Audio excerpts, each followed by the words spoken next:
Thank you so much आप लोगों को कि इतनी देर किसी को बैठ के सुनना सबसे बड़ी बात ये होती है, क्योंकि जब वहाँ पे हम बैठ के किसी को सुनते हैं तो उतना पेशेंस रखना पड़ता है, ये मुझे लगता है।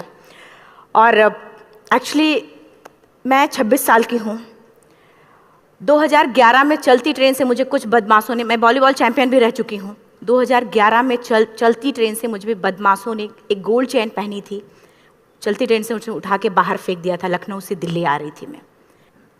कंपार्टमेंट में बहुत सारे, जनरल कंपार्टमेंट था, बहुत सारे लोग थे, किसी ने मना नहीं किया। एक प्लेयर का जो स्पिरिट होता है वो अपने आप, जब कोई छीनने की कोशिश करता कुछ भी, वो देता नहीं है, तो मेरे में भी था। मैंने मना किया और उन्होंने मुझे चलती ट्रेन से, वो 4-5 थे, उन्होंने बाहर फेंका।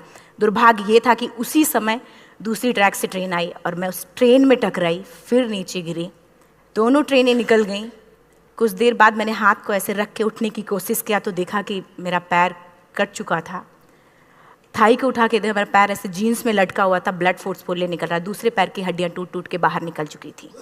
पूरी रात मैं चिल्लाती रही ट्रैक पे, छोटे छोटे पत्थर होते ऐसे चिल्लाती रही कि कोई बचा ले, कोई बचा, कोई नहीं आया बचाने। और जब पूरी रात चिल्लाते चिल्लाते इतना कि मुझे दिखाई भी देना बंद हो गया, जब ट्रेन आता था तो वाइब्रेट होता था। इतना ही नहीं, फ्री का इनविटेशन भी लोगों को मिल गया था, कुछ लोगों को। ट्रैक पे आपने ट्रेन की ट्रैक पे छोटे छोटे चूहे देखे होंगे, मेरे कटे हुए पैर पे आग के मेरे पैर कुतर रहे थे। मेरा मैं ब्रेन कॉन्शियस मेरा पूरा काम कर रहा था मेरे, लेकिन बॉडी में कोई भी मूवमेंट नहीं था। पूरे पल में वही चीज़ें सोच कि कैसे मैं अपने आप को कैसे बचा पाऊँ। लेकिन करीब पूरी रात ऐसे बीता। सुबह गांव वालों ने मुझे बरेली डिस्ट्रिक्ट हॉस्पिटल यूपी में है, वहाँ पे हुआ था ये। सुबह गांव वालों ने मुझे उठाया, डिस्ट्रिक्ट हॉस्पिटल ले जाके रखा, तो फार्मासिस्ट, डॉक्टर, सीएम, जितने लोग थे आपस में बातें कर रहे हैं, अरे हमारे पास तो एनेस्थीसिया नहीं है, ब्लड नहीं है, इसका इलाज शुरू करें तो हम कैसे करें। मुझे भी नहीं दिखाई तो नहीं, लेकिन मेरा सुनाई दे रहा था सब कुछ वहाँ पे। कहाँ से हिम्मत आई मुझ में, मुझे भी नहीं पता। मैंने बोला वहाँ पे कि सर जब मेरा पूरा पैर कटा, तब मैंने इतनी देर रेलवे ट्रैक पे थी, मैं उस चीज़ को बर्दाश्त किया, तो अभी तो आप मेरे अच्छे के लिए मेरे पैर काटेंगे। शायद आपको यकीन नहीं होगा, या फिर कभी आप लोगों ने ये चीज़ नहीं देखी, कोई डॉक्टर या फार्मासिस्ट अपना ब्लड दे के किसी पेशेंट को बचाया। मेरी इस बात को सुनने के बाद वहाँ के डॉक्टर और फार्मासिस्ट दोनों ने एक एक यूनिट ब्लड दिया और मेरे पैर को बिना एनेस्थीसिया अलग कर दिया गया। आज भी मैं उस दर्द को महसूस करती हूँ, जब भी मैं जब बोलती हूँ तब मैं वो चीज़ें महसूस करती हूँ। उसके बाद जब बात मीडिया में आई, लोगों को पता चला कि रिमा नेशनल प्लेयर है, KGMC king George medical college Lucknow में एडमिट करा, लखनऊ से फिर sport minister, AIIMS trauma centre Delhi. तब तक सब ठीक ठाक चल रहा था, प्लेयर होने की वजह से अच्छा ट्रीटमेंट मिलना शुरू हुआ। करीब 4 महीने मैं एम्स में रही। एम्स में रहने के बाद जब मैं थोड़ा ठीक हुई, करीब 25 दिन बाद जब ठीक हुई, न्यूज़पेपर में गोल गोल लिख के आ रहे कि अरुणिमा के पास टिकट नहीं था, अरुणिमा ट्रेन से कूद गई।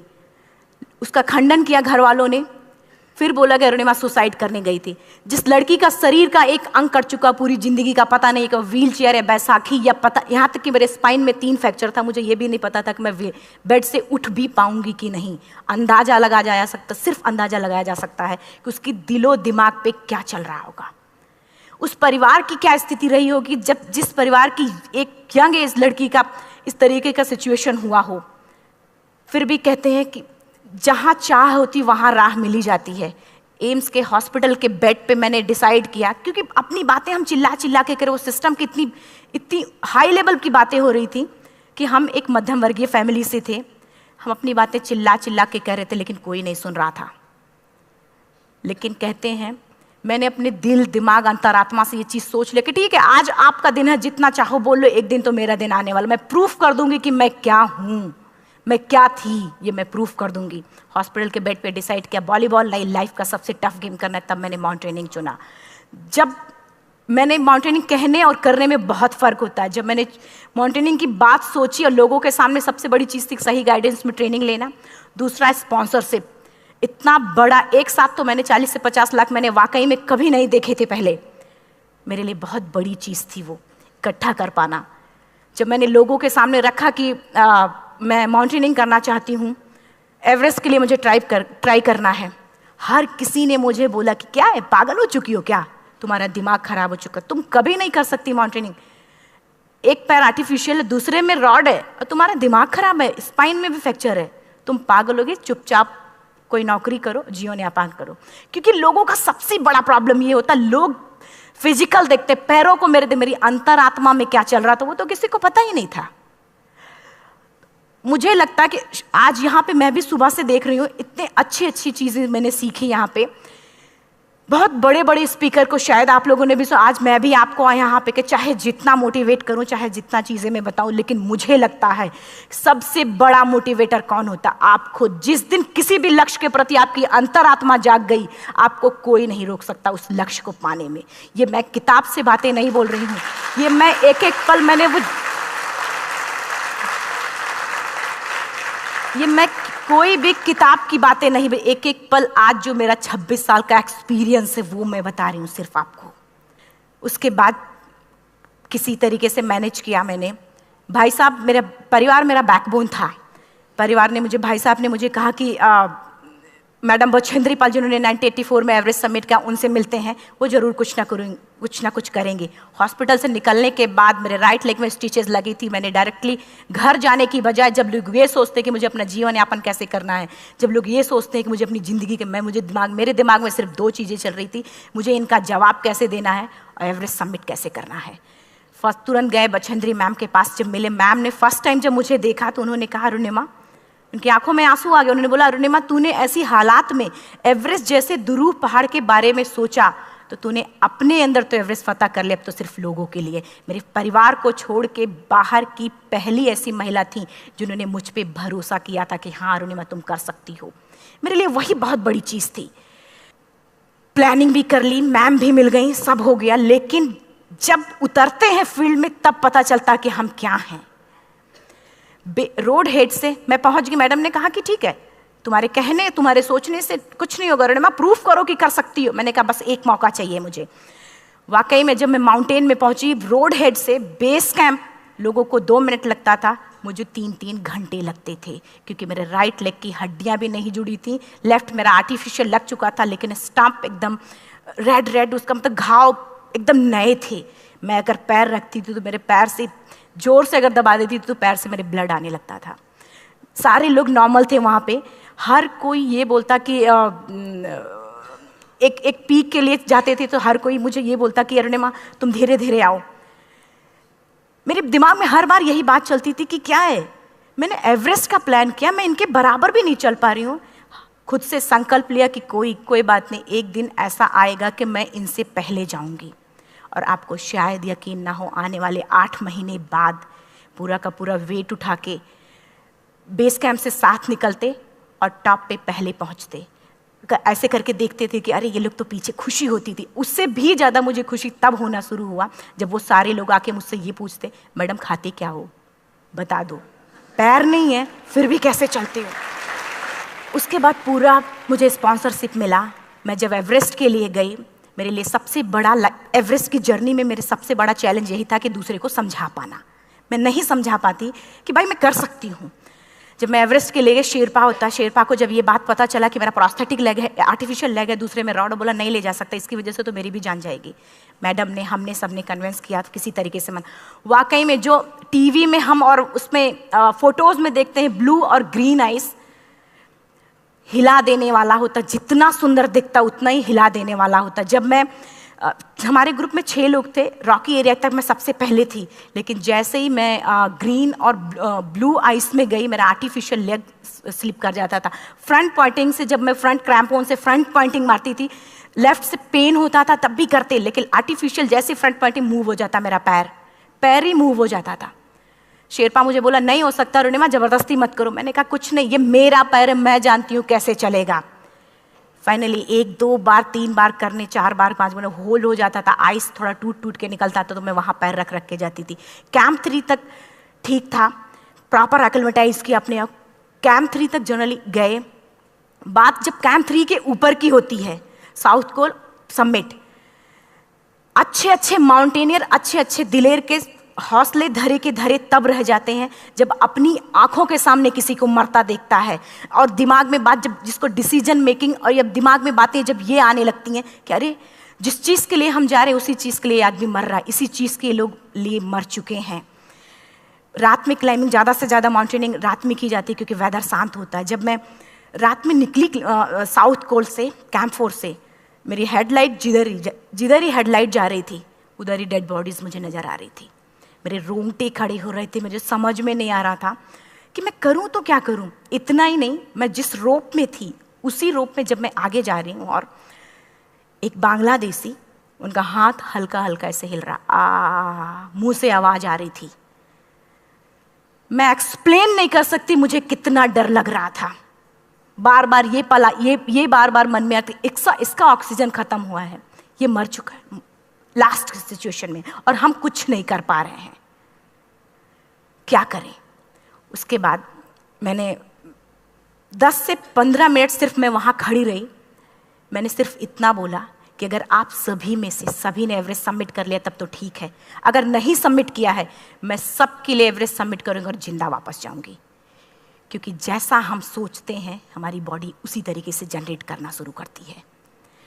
मैंने डेड बॉडी, क्योंकि जा ही नहीं सकते थे किनारे से, उसी रोप में वो एंकर है, डेड बॉडी को लांगी और लांग के जाना शुरू किया।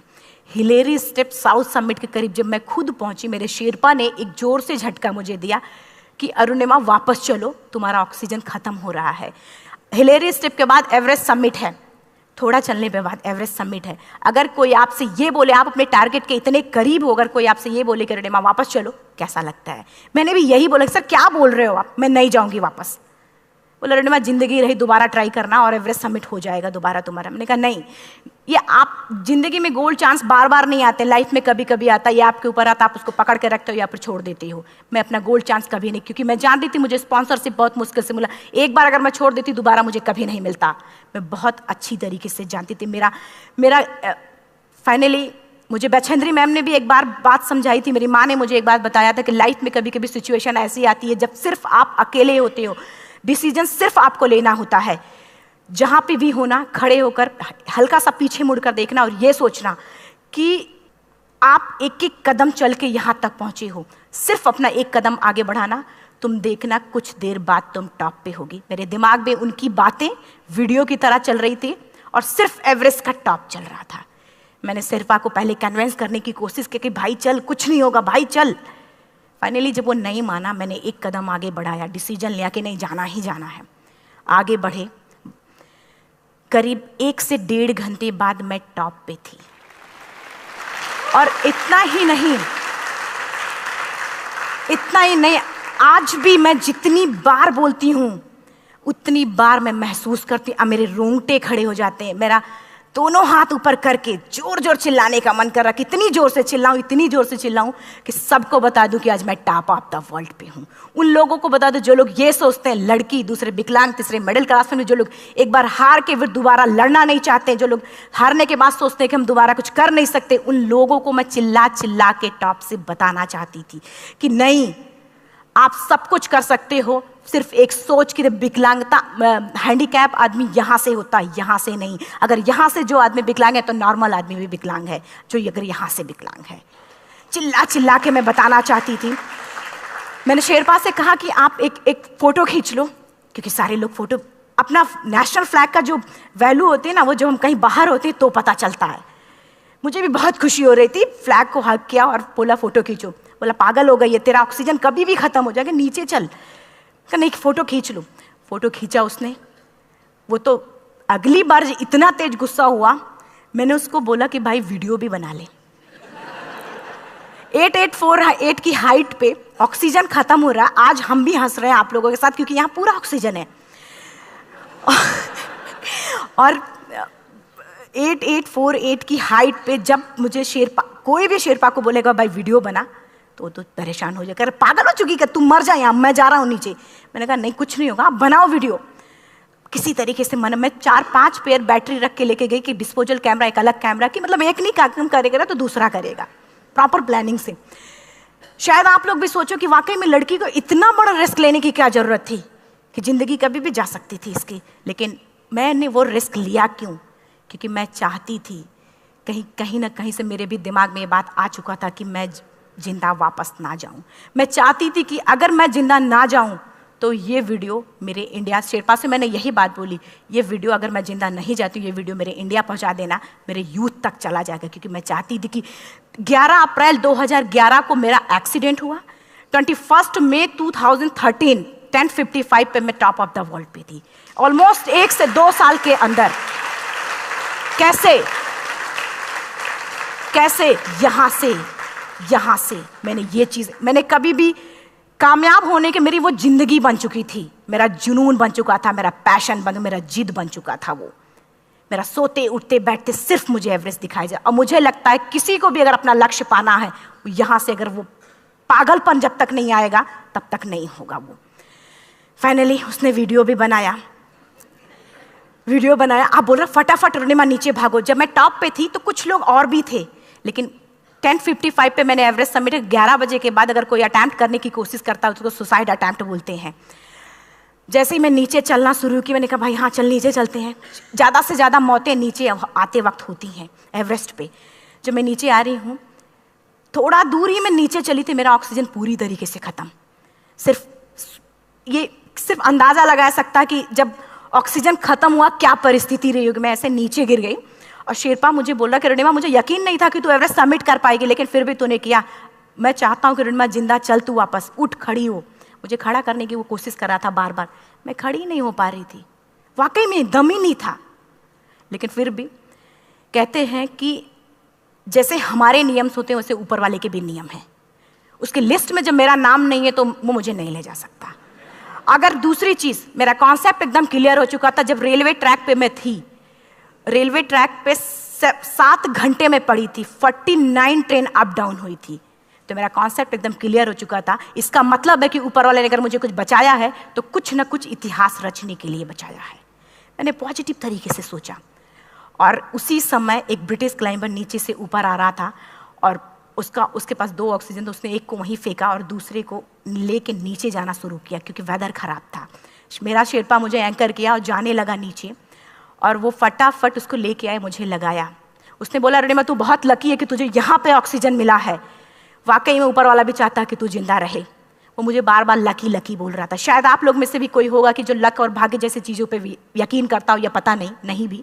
मैं किसी की भावनाओं को ठेस नहीं पहुंचाना चाहते, लेकिन मैं इन किसी भी चीज़ों पे भरोसा नहीं करती, क्योंकि मेरा मानना है कि लक भी उसी का साथ देता है जिसके अंदर जीतने का जज्बा है।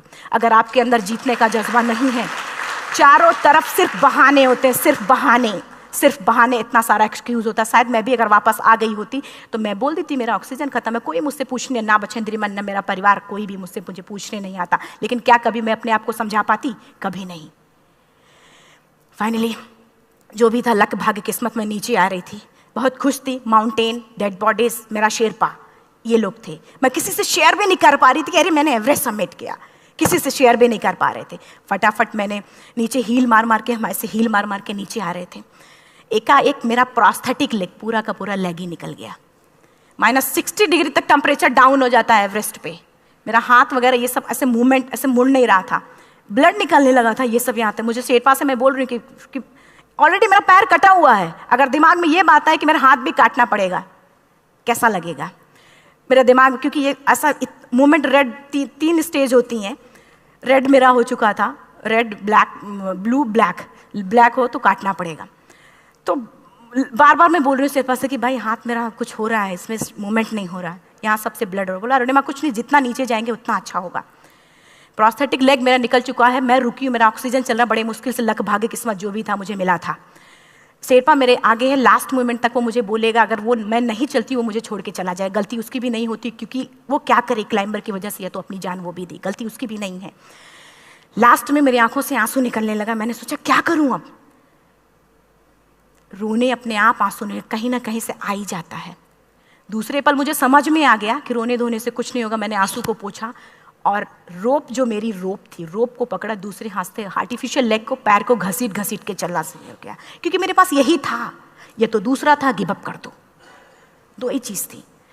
पैर को घसीट चलना शुरू हुआ। कुछ दूर नीचे चलने के आने के बाद रॉक था, उसमें घुसे, पैर को खोला, सही किया, फिर नीचे चला। Camp 4 to submit to camp 4 3500 feet है, और इसमें टोटल जनरली लोग 16 से 17 घंटे में सबमिट कर लेते हैं। मुझे टोटल 28 घंटे लगे थे। हर माउंटेनियर, चाहे बाहर का या फिर इंडिया का, हर किसी ने ये मान लिया था कि अरुणिमा जिंदा वापस नहीं आएंगी। हर किसी ने ये चीज़ मान लिया था। लेकिन मुझे लगता, जब मैं वापस साउथ पोल पहुंची, जब मैं टेंट का जिप खोला, मैंने हर किसी ने कहा कि अरे तू यहाँ है, हम तो सब सोच लिए थे तू चली गई। हर किसी ने ये बोला था। फिर सब खुशी मना रहे थे हम सब। देखिए, ये सब बताने का मेरा सिर्फ एक मकसद था कि सब कुछ हम में है, हम जैसा चाहें वैसा कर सकते हैं। ऑलरेडी टाइम हो चुका है। मैं एक चार लाइन की पंक्ति सिर्फ बोलूँगी। मैं एक्चुअली, मेरा एम है कि मैं वर्ल्ड के जो कॉन्टिनेंट हैं, कॉन्टिनेंट के हाईएस्ट पीक समिट करूं। एशिया का एवरेस्ट हो चुका है, अफ्रीका किलिमंजारो हो चुका है, यूरोप का एल्ब्रूस हो चुका है। 23 नवंबर को मैं जा रही हूँ ऑस्ट्रेलिया हाईएस्ट पीक के लिए। बस आप लोगों की गुड विशेस चाहिए। और 4 लाइन, अभी तो इस बाज की असली उड़ान बाकी है, अभी तो इस बाज की असली उड़ान बाकी है, अभी तो इस परिंदे का इम्तहान बाकी है, अभी अभी मैंने लांघा है समुद्रों को, अभी तो पूरा आसमान बाकी है। Thank you so much, thank you.